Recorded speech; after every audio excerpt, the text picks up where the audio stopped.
Hello students, Ashraf sir here. Now today we are going to start chapter number 16, light of class 8th science, right? So ये सबसे पहले आज जानेंगे हम light क्या होता है, लाइट के बारे में स्टडी करेंगे। लाइट चैप्टर आपका है साइंस की बुक में, तो उसको डिटेल में समझेंगे। आपको मालूम होना चाहिए लाइट क्या होता है। Light is a form of energy, right. Light क्या है? एक एनर्जी की फॉर्म है। जैसे अदर फॉर्म्स ऑफ एनर्जी भी है, जैसे मैकेनिकल एनर्जी होती है, काइनेटिक एनर्जी होती है, और क्या होता है भाई, हीट एनर्जी होती है। एनर्जी की कई सारी फॉर्म्स हैं, राइट। लाइट उनमें से एक फॉर्म है। लाइट मतलब लाइट वो इलेक्ट्रिसिटी लाइट नहीं, लाइट मतलब सनलाइट जैसे है, राइट। तो लाइट लिखेंगे हम, light is a form of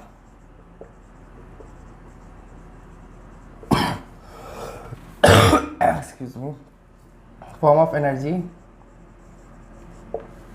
ठीक है। तो light doesn't require any medium to travel, right. Light को किसी भी मीडियम की, सॉलिड मीडियम, लिक्विड मीडियम या गैस मीडियम की ज़रूरत नहीं है। जैसे हमारे दूसरी चीज़, साउंड को ट्रैवल करने के लिए मीडियम चाहिए। साउंड ट्रैवल करती है जब साउंड एयर में प्रोड्यूस होती है, या किसी भी मीडियम में साउंड ट्रैवल कर सकती है। Without medium sound can not travel. लेकिन लाइट के साथ ऐसा नहीं है, लाइट वैक्यूम में भी ट्रैवल कर सकती है, राइट। जैसे अर्थ है, अर्थ हमें पता है, अर्थ के ऊपर एक ब्लैंकेट है एयर की, जिसे हम बोलते हैं एटमॉस्फेयर। अगर उस एटमॉस्फेयर के बाहर हम जाएं, यानी उस एटमॉस्फेयर को एस्केप करें, तो एटमॉस्फेयर के बाहर कुछ भी नहीं है। एटमॉस्फेयर के बाहर एयर नहीं है, एटमॉस्फेयर के बाहर कोई गैस नहीं है, वह एक तरीके से वैक्यूम है। तो वहाँ पे क्या है, वहाँ से भी लाइट आ रही है ना, लाइट तो सन से आ रही है। तो सनलाइट जो सन से आ रही है वो वैक्यूम को ट्रैवल करते हुए एंटर करती है एटमॉस्फेयर में, और एटमॉस्फेयर के बाद वो हम तक अर्थ सरफेस तक पहुँचती है। तो लाइट कोई भी मीडियम रिक्वायर नहीं करती, लाइट के पास मास भी नहीं होता, राइट। और लाइट की जो स्पीड है वो वैक्यूम और एयर में दोनों में सेम, अप्रॉक्सीमेटली सेम कंसिडर की जाती है। मतलब ये माना जाता है कि जितनी स्पीड ऑफ लाइट वैक्यूम में है और एयर में, उसमें ज़्यादा फर्क नहीं आएगा। तो क्या है, लाइट की स्पीड जो है वैक्यूम में, वैक्यूम समझते हो किसे कहते हैं? क्या पता तुम्हें वैक्यूम ही ना मालूम हो, बहुत सारे बच्चों को वैक्यूम ही नहीं पता होगा। वैक्यूम एक ऐसा स्पेस होता है जहाँ पे एयर या कोई भी दूसरा स्टेट ऑफ मैटर प्रेजेंट नहीं है। वैक्यूम इज दैट स्पेस और region where there is no matter present, nothing is present, right.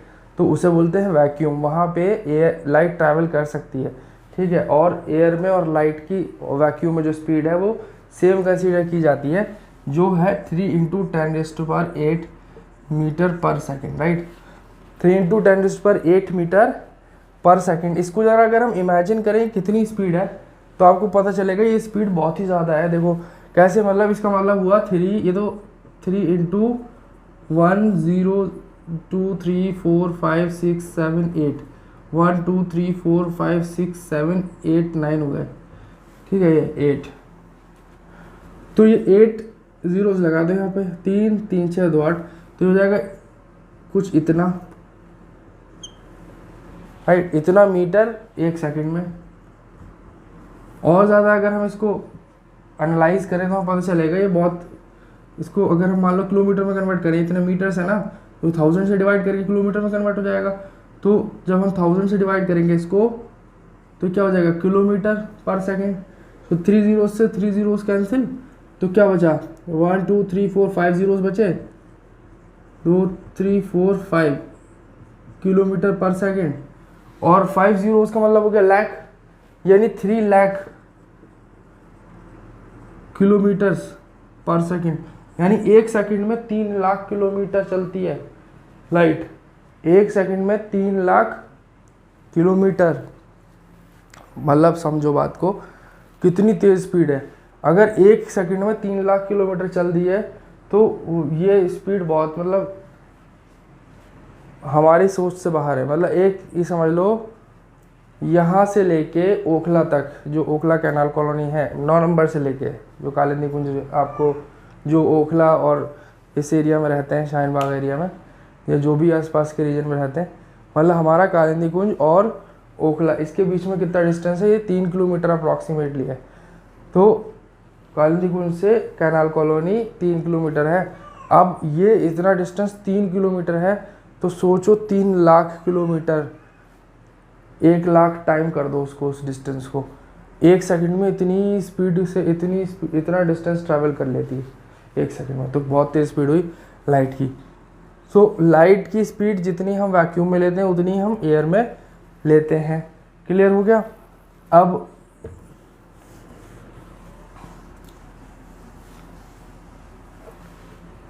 इसीलिए जो स्पीड ज़्यादा तेज़ है ना लाइट की, इसीलिए जो सन से अर्थ तक आने में आई थिंक 8 मिनट लगते हैं। लाइट को कितना टाइम लगता है? 8 minute. Light takes 8 minutes to reach at on earth surface from sun. Light जब भी किसी सरफेस पे पड़ती है तो क्या होता है, जब लाइट किसी सरफेस पे इंसिडेंट होती है तो 3 फिनोमिनन में से 3 फिनोमिनन पॉसिबल हो सकते हैं। लेट अस सपोज एक सरफेस है, राइट, ये कोई सरफेस है, इस सरफेस पे अगर कोई लाइट रे इंसिडेंट होती है तो इस पॉइंट पे जो लाइट पड़ रही है, इस पॉइंट पे 3 फिनोमिना पॉसिबल हैं। एक रिफ्लेक्शन ऑफ लाइट, ठीक है, दूसरा refraction of light,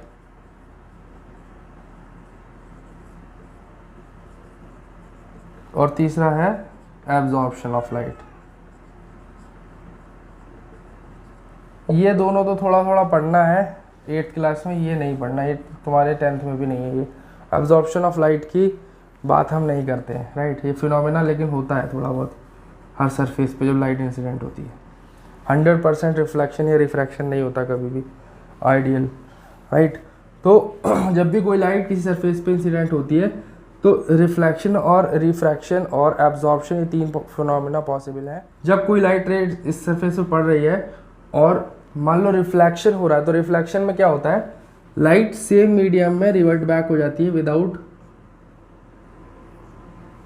penetrating the surface, right. ये इसी मीडियम में जो जिस ये एयर है, सपोज इधर light ray incident initially travel कर रही थी, इंसिडेंट हुई, इंसिडेंट होने के बाद वापस उसी मीडियम में बेंट हो गई, तो इस फिनोमेना को क्या बोलते हैं, रिफ्लेक्शन बोलते हैं, ठीक है। अब रिफ्लेक्शन जब होता है तो जिस सरफेस पे होता है उस सरफेस पे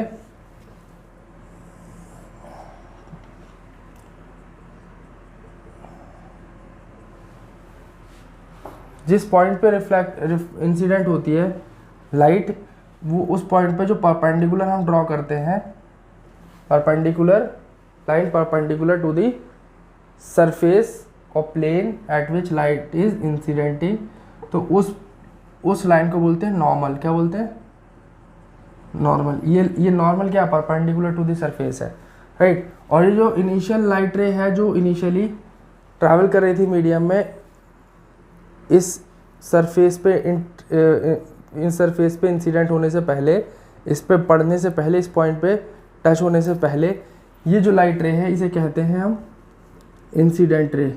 क्या बोलते हैं, इंसिडेंट रे। और इसे बोलते हैं नॉर्मल परपेंडिकुलर को।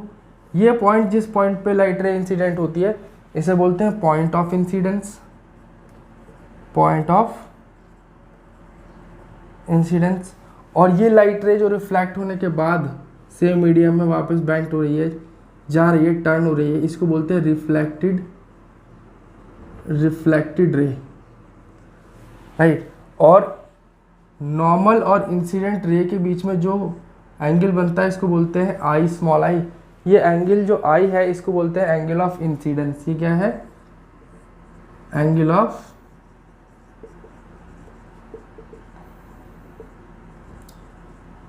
Of incidence, right. और जो एंगल रिफ्लेक्टेड रे और नॉर्मल के बीच में बनता है, स्मॉल आर, इसको बोलते हैं angle of reflection, angle of reflection, right. Angle of incidence और एंगल ऑफ रिफ्लेक्शन। अब जब भी कोई लाइट रे इस तरह रिफ्लेक्ट करेगी किसी सरफेस पे, तो वो 2 लॉ ऑफ रिफ्लेक्शन को फॉलो करती है, लॉज ऑफ रिफ्लेक्शन। मतलब कभी ऐसा नहीं हो सकता कि इन दो लॉ ऑफ रिफ्लेक्शन को फॉलो ना करे और कुछ और करे, बिहेव किसी और तरीके से करे, नहीं, इन दो लॉज को हमेशा ज़रूर फॉलो करेगी। पहला लॉ क्या है? Angle of incidence is always equal to the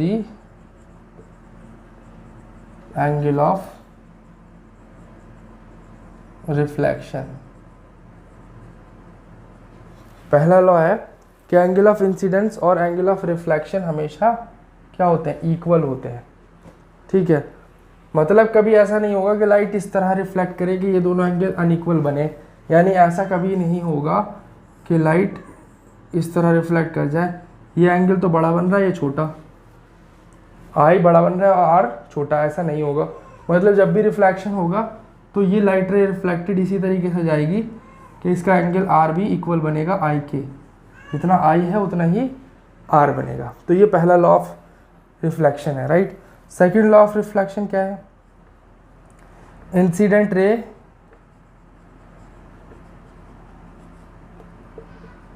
reflected ray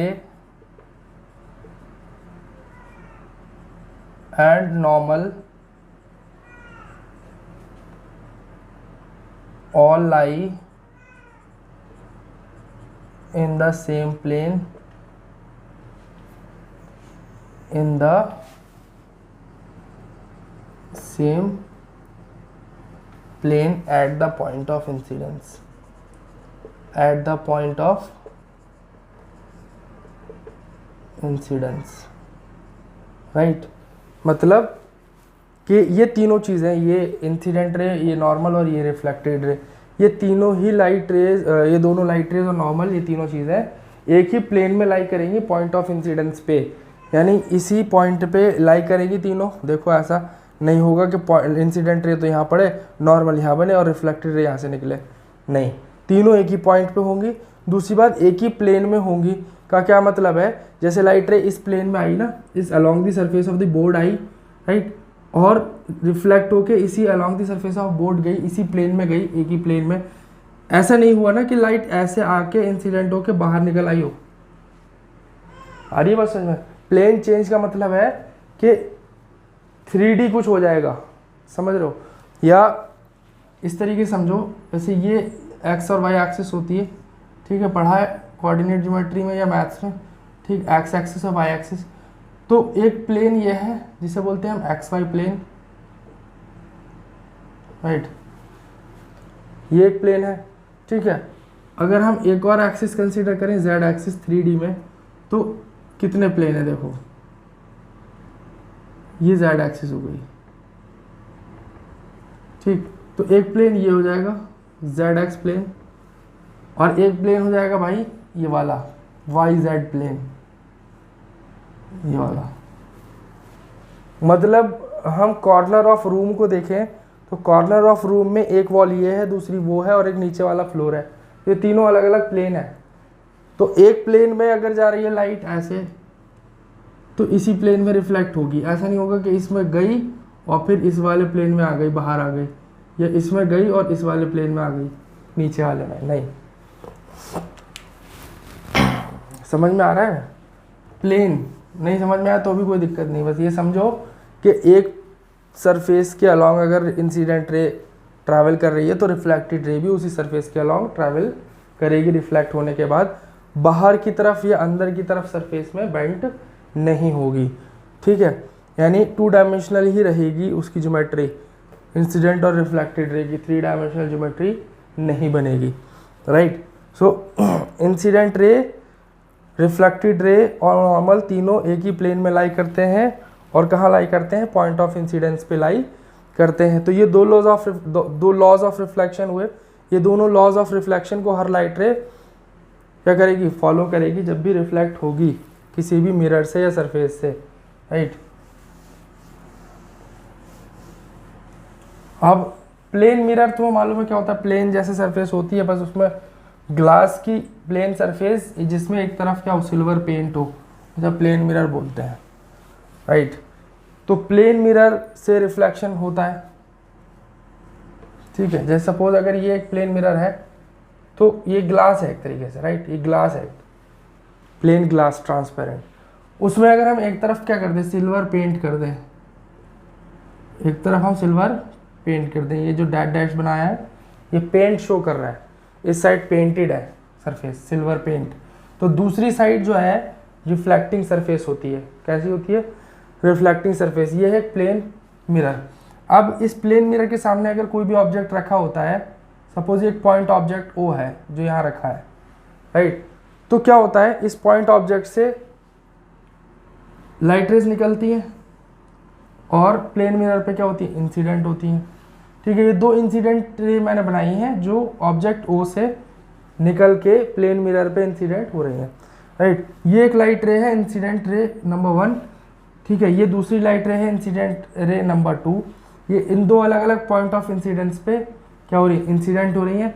तो इन दोनों पे दो नॉर्मल बनेंगे, परपेंडिकुलर, जो सरफेस के परपेंडिकुलर है लाइन, ठीक है, नॉर्मल बना दी मैंने, राइट। ये नॉर्मल 1 हो गया और ये क्या हो गया, नॉर्मल 2 हो गया, ठीक है। अब रिफ्लेक्शन होगा तो रिफ्लेक्शन के बाद एक लाइट रे ऐसे जाएगी रिफ्लेक्ट होके, ये रिफ्लेक्टेड रे हो गई 1, ये हो गई reflected ray 2, right.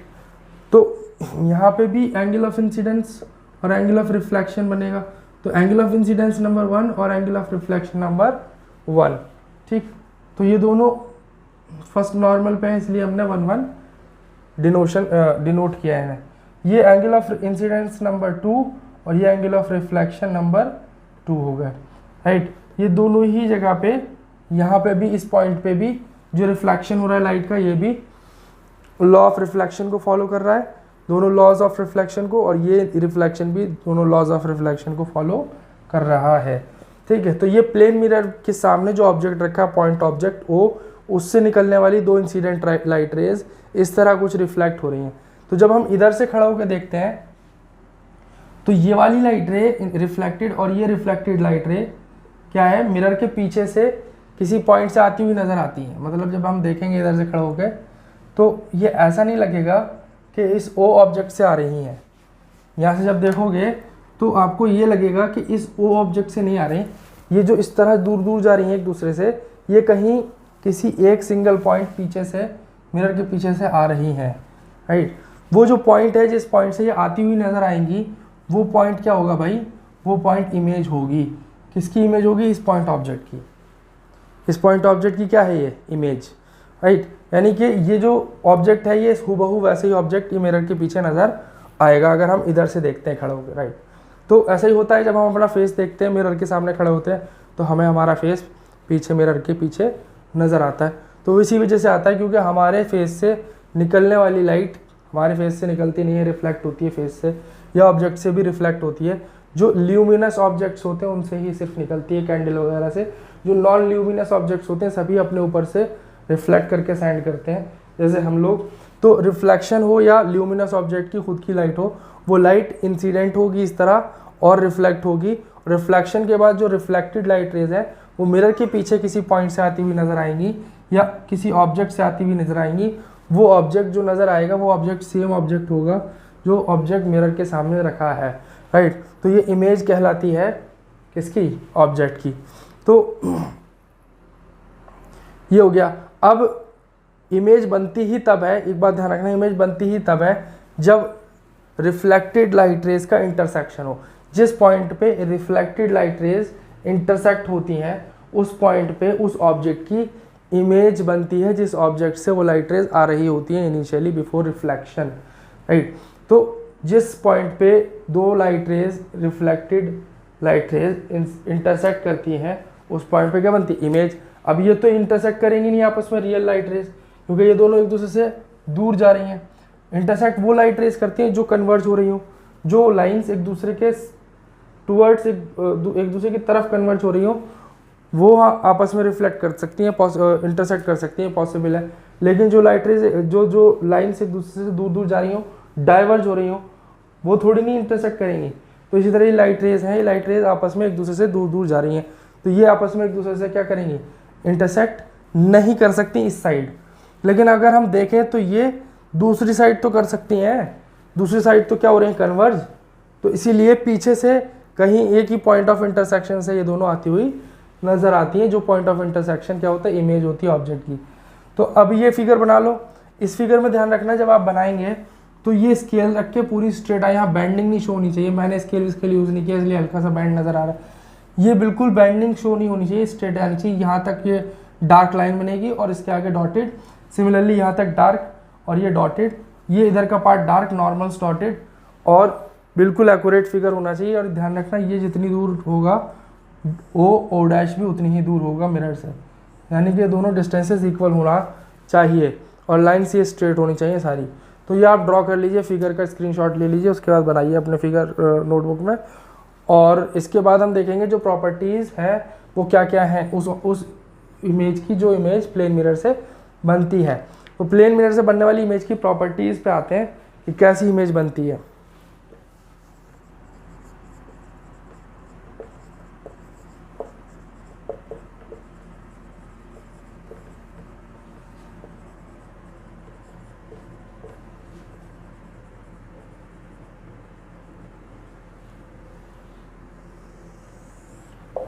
Properties of the image formed by a plane mirror. तो जो भी प्लेन मिरर से इमेज बनती है उसकी प्रॉपर्टीज़ क्या क्या हैं, कैसी होती है। ठीक है, पहली चीज़ तो जो भी इमेज बनेगी किसी भी ऑब्जेक्ट की प्लेन मिरर से, वो उतनी ही दूर बिहाइंड द मिरर बनेगी जितनी दूर उसका ऑब्जेक्ट रखा होता है। तो पहली प्रॉपर्टी तो यही है।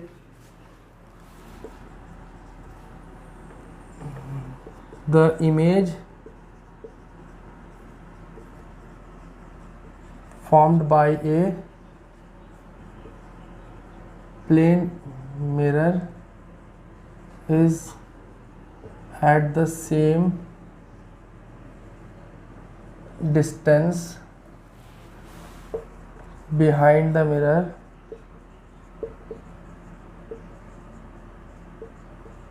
as the object is placed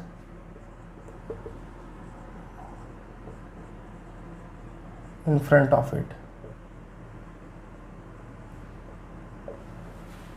ठीक है, इमेज जो बनती है प्लेन मिरर से किसी भी ऑब्जेक्ट की, वो उतने ही डिस्टेंस पीछे होती है मिरर के जितने डिस्टेंस ऑब्जेक्ट आगे रखा होता है, मिरर के आगे रखा होता है, राइट। सो पहली प्रॉपर्टी। दूसरी प्रॉपर्टी क्या है, image formed is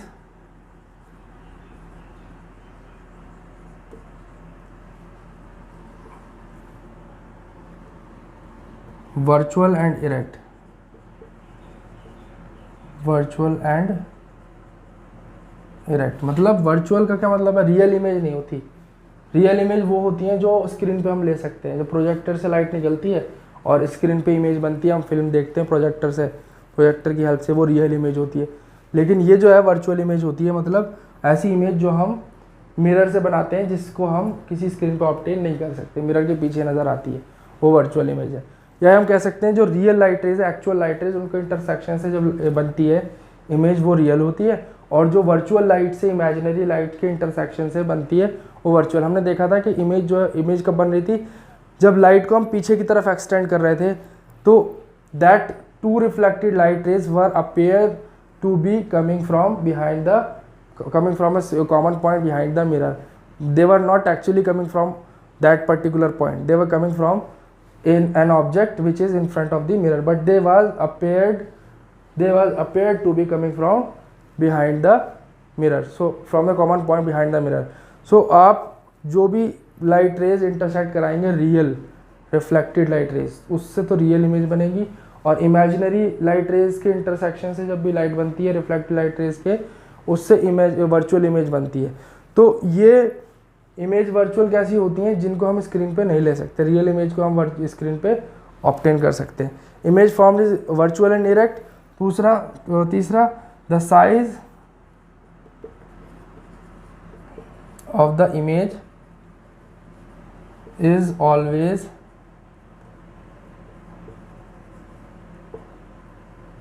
same as that of object.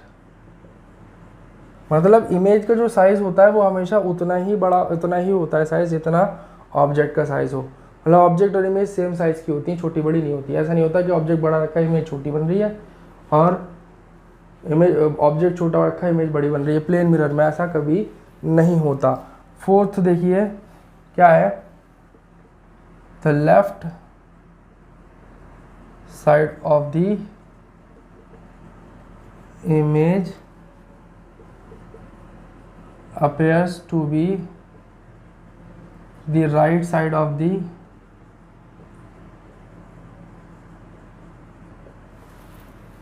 left side of the object appears to be the right side of the image and right side of the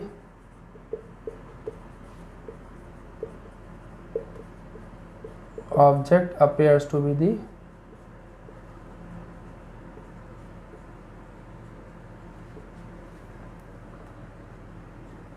left side of the image।